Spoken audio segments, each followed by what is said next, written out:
Stanza 3. He should be snarling around houses at the jungle's edge, bearing his white fangs, his claws, terrorizing the village. Fangs are long, sharp teeth of a tiger, and claws are long, curved nails of a tiger. So here, in stanza 3, the poet is saying, if the tiger had been free, if the tiger had been in the forest, he would have snarled around the houses on the outskirts of the forest. Here, the poet is saying that if the tiger is free, he would terrorize the villagers, he would snarl around their houses, and not only that, in their natural habitat, the tiger would also show his white, sharp teeth and also used his long curved nails to frighten the villagers. So the stanza third talks about the things that a tiger does when the tiger is free and the tiger manages to trespass the human territory. So here, one significant point is, why does a tiger roam around near human habitation? Why do wild animals often come near dwellings of human beings? It's because we have trespassed the territory of wild animals by cutting down the trees. And it is very sad, but it is true that the forest cover has reduced to a great extent. And as a result of this, wild animals come near many villages which are on the outskirts of the forest, right? So poetic devices, assonance, because repetition of similar vowel sound, that is I is there in line number 3, bearing his white, right? And apart from this, we have assonance in line 1 also. They should be snarling around houses. So repetition of O in word around and in houses also. So it is, so the poetic device used in this stanza is assonance. Now let's move to the next stanza. Suppose, but he is locked in a concrete cell, is a trunk behind bars, stroking the length of his cage, ignoring vegetables. So in the fourth stanza, the poet talks about the present condition of the tiger. The tiger is locked in a concrete cell. What is concrete? Concrete is hard substance made up of modern building materials like cement, brick, stones, etc. Right? So here, the tiger is helplessly inside this cell, which is made up of sturdy materials. He is imprisoned here, therefore, his ferocity is also being caged, right?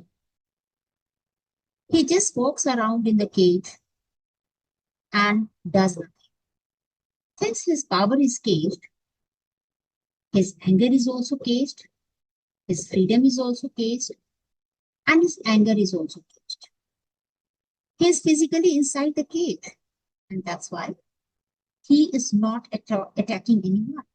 Though inside the cell, he can't attack or terrorize the visitors who come to see him for fun. The tiger just moves slowly and quietly inside his cage and pays no heed to the people who are coming to see him for entertainment. He is less bothered about the visitors who frequently visit the zoo. Stanza 5 of the poem, A Tiger in the Zoo.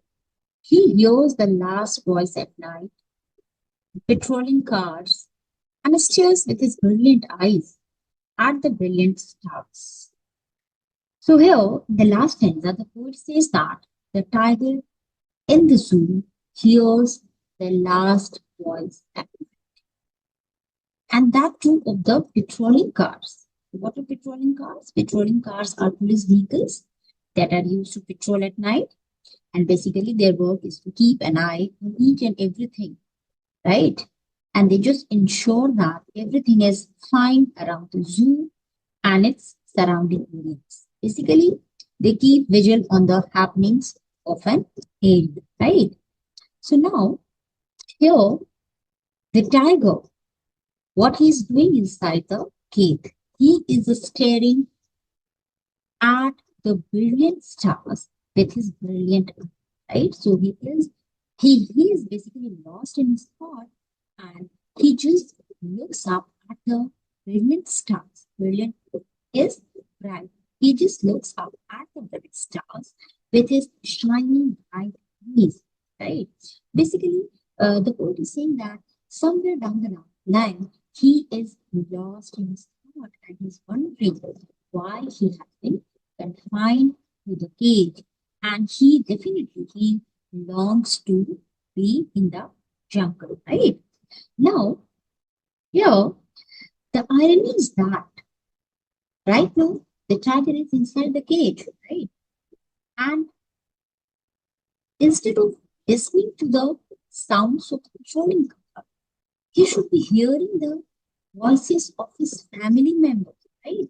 And the last voice at night should be of one of his family members or other animals inhabiting the forest. But here the contrary is true.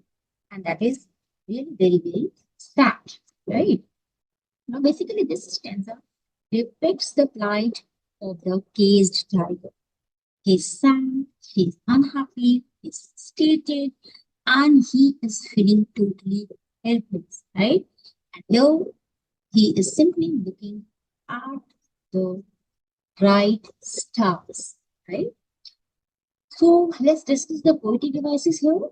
So obviously, German is there. Apart from in German, we have alliteration. As you can see here, what is an alliteration? Basically, alliteration is a repetition of similar consonant sounds at a similar consonant sound at the beginning of two or more consecutive words, right? So here in the first line, you can see he here. So repetition of it is there. So it is alliteration. Another poetic device that says assonance. What is an assonance? Assonance is the repetition of vowel sound. So you can see here in the third line with his brilliant stars. So I is getting repeated. So assonance in line number 3. And now I'm going to end the lesson. And in my next video, I'm going to talk about the message of this.